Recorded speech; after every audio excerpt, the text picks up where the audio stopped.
Septa zaguman si mama. नोङो खिथिक जालाङो septa zagumanलै ओंखायनो इदि थांनाङा मिथिबाय बावरनाय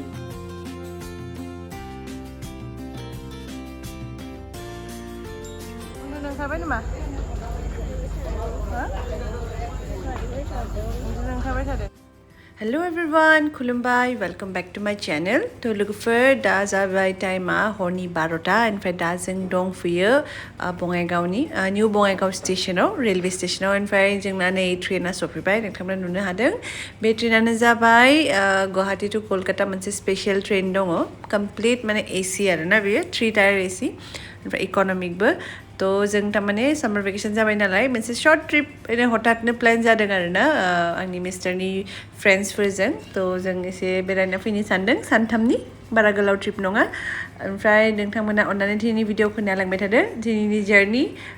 बङाइगावनिफ्राय कलकाता नङा एक्चुअली नवद्वीप धामसिम थांगोन जोङो तो अन्नानै नोंथांमोना दिनैनि भिडिअखौ नायलांबाय थादो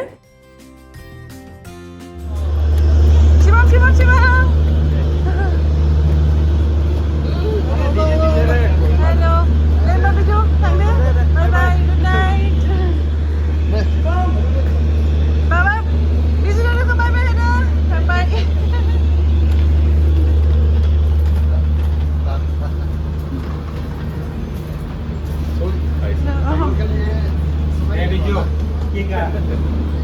बढ़िया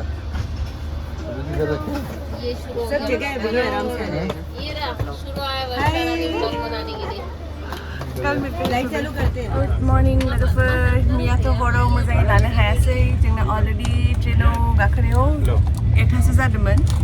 मानसिफ्रा उन्दुजोब्बायमोन स' आं माने बिदि देखायनाय जायासै नोंथांमोननो ट्रेनाथ' बिराद मोजां पुरा कमप्लिट एसी बेनिफ्राय माने 3 टायार बिदिनो आरो वाशरुमफोराबो साफा ओमफ्राय दा जों ब्रेकफास्ट खालामसै ओमफ्राय आदा बाजैमोना पुरा पराथा बानायना लाबोदों बिथाङाबो पुरा ब्रेकफास्ट सार्भ खालामगासिनो एक्टरा जागासिनो मारुरी सर मॉर्निंग मारुरी सर नहीं भाभी हाँ होगा भैया एक एक्स्ट्रा प्लेट दीजिए मुझे अच्छा में आ जाएगा वीडियोस में आ जाएगा नहीं कल जेला अरे मेरी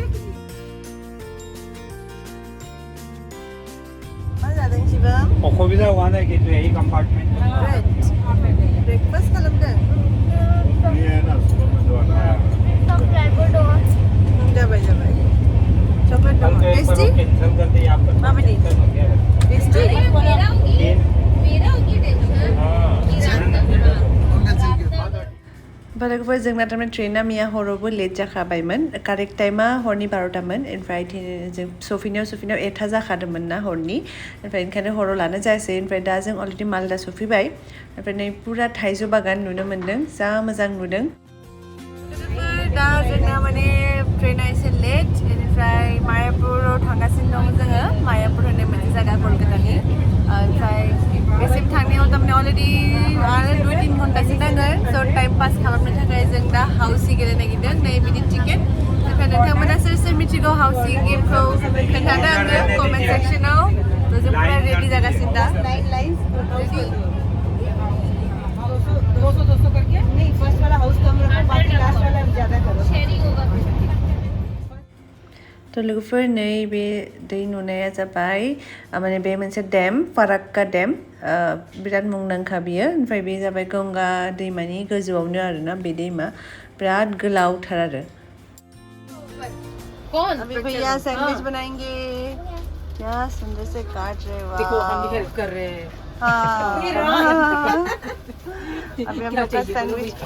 ट्रेन लेट चाहिए मतलब देखो भैया है ना भैया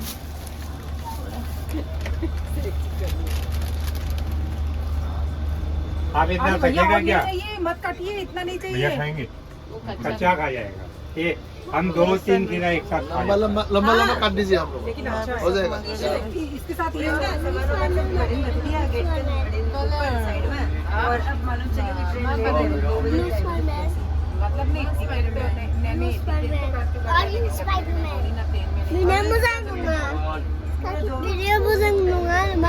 Mozaं 산이냐 뭐 mozaं. Ano nga 산이냐 뭐 mozaं. दोनों का अच्छा है, very good. दोनों का अलग है. ओमफ्राय लोगोफोर बे जाबाय मिस्टि दय सोर सोर मोजां मोनो कमेन्ट सेक्सनाव खोन्थादो आंनाथ' बिराद फेभरेट मिस्टि दया वेस्ट बेंगल फैनानै जुदि मिस्टि दय मोनजायाबा बोरै जागोन स' ट्रेनाव फानदोंमोन आं हले जाबाय थिगसे मोजां मोनबाय लोगोफोर ओरैबायदि लेट जाबाय ट्रेना जों 12टायावनो सहैनांगौमोन दा 4टा जासिगोन बापरे मेंबाय बोरैबा मोनबाय मान गोलाव जारनि बायदि मोनबाय बरिं मोनबाय ओमफ्राय सहैनानै देखायनोसै नोंथांमोननो जों मा जायगायाव फैदों मोजाङै सहैनोसै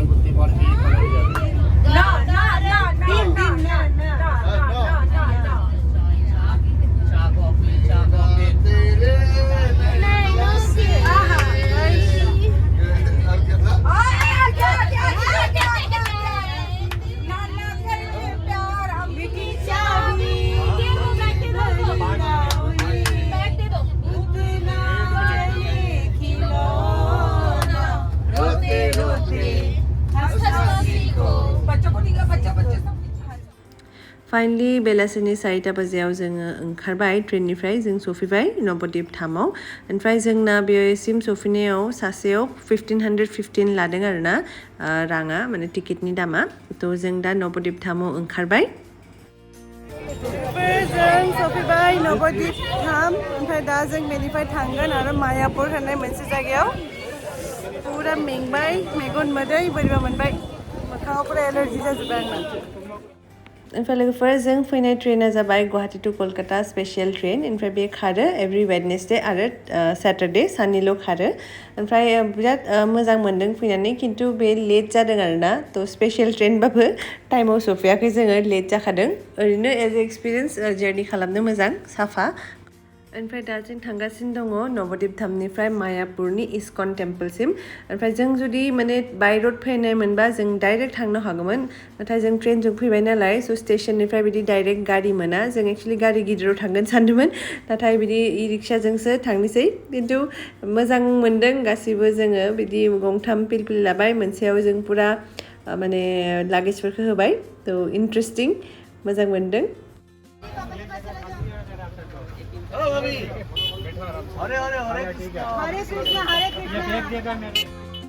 तो जों स्टार्ट होबाय नवद्वीप धामनि बे गलि गलि जि थांसै थांनानै जोंना 10 मिनिट्सल' लागोन होनदों बेनिफ्राय इ रिक्सायाव ओमफ्राय बरपेटा रडनि गलिफोराबो खिन्थु एसे बिदिनो जामाने जोंनि बरपेटा रडआवबो बेंगलिफोर दङ नालाय मिनि कलकाता होनजायो आरोना थ' फाइनलि जों ओंखारबाय 10 मिनिट्सल' नांदों जोंना ओमफ्राय जों बेनिफ्राय आरो एसे थाबायनांगोन बेयो खाथियावनो घाट दङनो ओमफ्राय जों थारमाने डाइरेक्ट मन्दिरसिमबो थांना माने बिदि इ रिक्साजों थांजाया दै दङ दैखौ बारनांगोन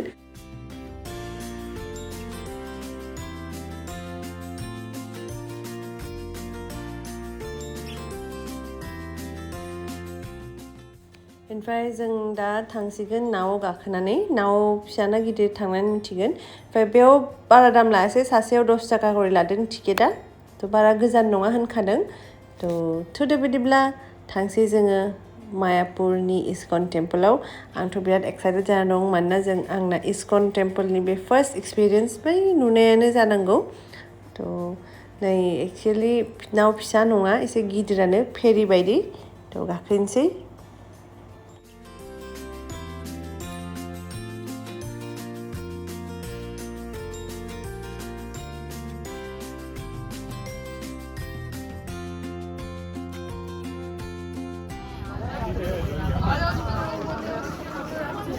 পাশে একজন বসে আছে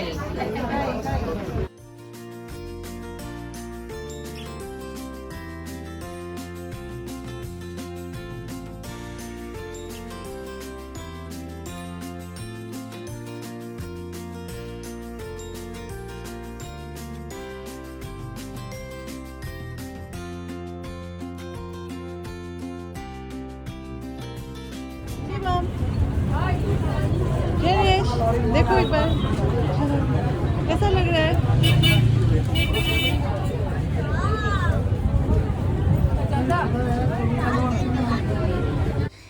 ओमफ्राय लोगोफोर बे दैमा नुनाया बेयाव तारमाने गंगा नदी भागीरथी दैमा आरो जालांगी दैमा होननाय दङ मोननैबो एसे सिगाङाव थांनानै संगम जायो आरोना दा फार्स्टआव नवद्वीपनिफ्राय जेब्ला स्टार्टिं होयो होमबा गंगा दैमा जायो ओमफ्राय एसे थांनानै जेब्ला मायापुर थिक मोनै जायो बे टाइमावनो गेजेरावनो जालांगी दैमाजों भागीरथी दैमाजों माने संगम जायो होननानै इयाव मिथिनो मोन्दों आरो थ' मोजां मोन्दों बेखिनि खोथाखौ आं आगोलाव मिथियामोन बाव फैनानैसो मिथिबाय थ' लोगोफोर जों मायापुर घाट सफैबाय नवद्वीप घाटनिफ्राय दा मायापुर घाटआव सफैबाय ओमफ्राय बेनिफ्राय आरो दसे थांबावनांगोन जोङो इ रिक्साजोंनो थांनांगोन मिथिनायाव थ' जा समायना नुदों आं बे जायगाखौ ओमफ्राय बेयाव तारमाने चैतन्य महाप्रभु बिथांनिबो माने जोनोम जायगा होनो आरोना बिथांखौ भगबान कृष्णनि तारमाने अबतार होननानै बेयाव मानियो आरो थ' बेयाव फैनो मोननानै आं बिराद मोजां मोन्दों थ' फाइनलि जों सफैबाय लोगोफोर इस्कन मायापुरनि इस्कन मन्दिराव थ' आंबो देग्लाय फार्स्ट एक्सपिरियेन्स इस्कन मन्दिरनि थ' थांनोसै जोबोद एक्साइटेड जाना दङ माबायदि जोबोद खोनादों आरोना बिराद मोजां होननानै नंमारगौबो नाय पुरा मोजां भबन दङ बेयाव बिराद गिदिर एरिया थ' जों जाय भबनाव थागोन बेनो जाबाय यशोदियान भवन बेयाव बेलेग भबननि नाम दङ माने बिराद गिदिर एरिया आरोना थ' जों रिक्साजों फैनांदों थाबायनो माने मेंगोन होननानै थ' बेनो जाबाय भबना यशोदियान भवन थ' थांनोसै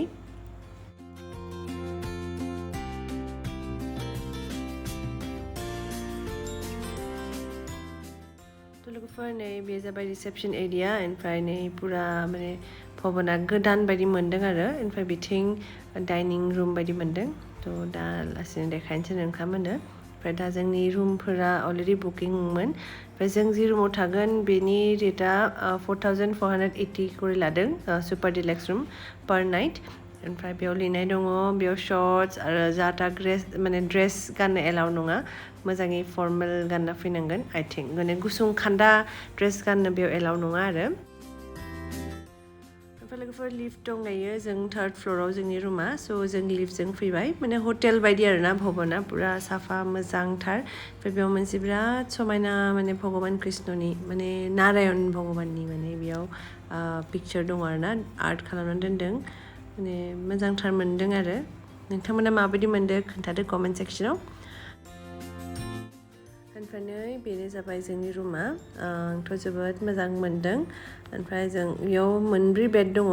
सेपारेट मोनसे बिथिंबो दङ ओमफ्राय फिसा बेड मोनथाम ओमफ्राय बे जाबाय सुपार डिलाक्स रुम ओमफ्राय एक्चुअलि बेयाव बेलेग भबनबो दङ बहुत रिजनेबल रेटआवबो दङ रुमफोरा एसि नन एसि बे हिसाबै थारमाने दामफोरा थ' जोंनि रुमाथ' बेनो ओमफ्राय भिउआ जा मोजांथार बेनिफ्राय माने आंथ' बिराद मोजां मोन्दों नोंथांमोना माबायदि नुदों खोन्थादो कमेन्ट सेक्सनाव ओमफ्राय वाशरुमखौबो खनसे नायनि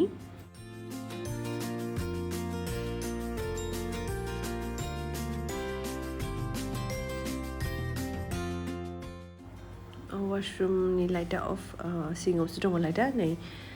मोजांथार साफा मोन्दों थ' थानोसै जों बेयावनो हरनै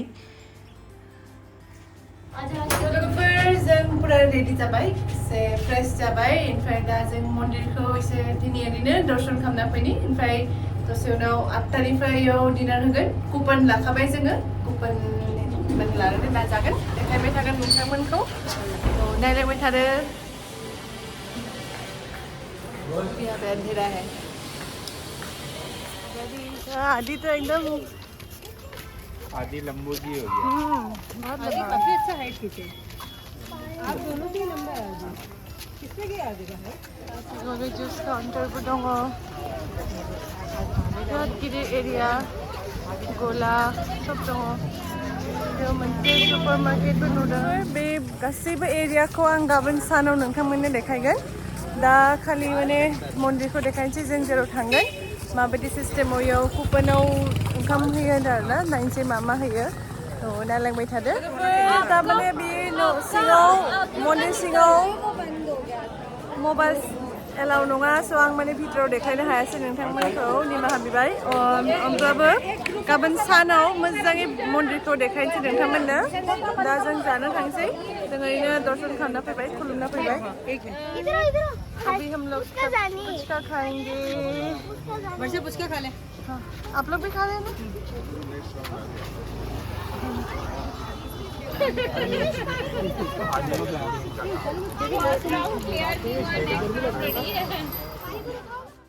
लोगोफोर जों दा जोंनि भबनाव फैफिनबाय ओमफ्राय दहाय जों नोंथांमोन देखायदोंमोन डाइनिं एरिया बेयावनो थारमाने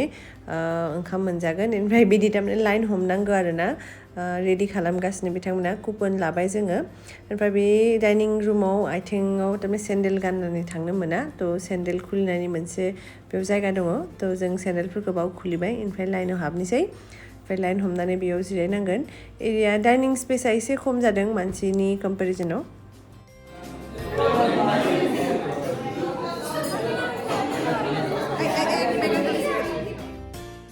लोगोफोरनो जोंनि थालिया सफैबाय ओंखाम रुटि पापर बरा मोनसे दालि सबजि मोननै दङ पुरा वेज थालि ओमफ्राय बेखौ बेयाव माने प्रसादम होनो आरोना भगबाननि प्रसाद सानानै बेखौ जानांगौ गारनो मोना थ' जों जानोसै ओमफ्राय दिनैनि भिडिअखौ आं बावनो फोजोबनोसै आंनि भिडिअखौ जोबजासिम नायनो थाखाय नोंथांमोननिसिम रोजा रोजा साबायखर ओमफ्राय लोगो मोनफिनसै नोंथांमोनखौ नेक्स्ट ब्लगाव टिल देन टेक केयार बाय बाय ओमफ्राय गाबोन मा खालामो बेखौ नोंथांमोना नेक्स्ट ब्लगाव नुनो मोनगोन थ' अन्नानै नायबानो जाबाय बाय बाय हाँ व्हाइट भी है बहुत सारा ऑरेंज और है उधर साइड में और है व्हाइट कलर का बहुत सुंदर है और भी है व्हाइट बहुत सारा है व्हाइट आदि हाय बोलो पापड़ी चाट एंजॉय कर रहे हैं कैसा लगा शॉपिंग करके बहुत अच्छा लगा बहुत एकदम अच्छा एक्सपीरियंस मतलब कान्हा जी का एकदम कान्हा जी का कृपा था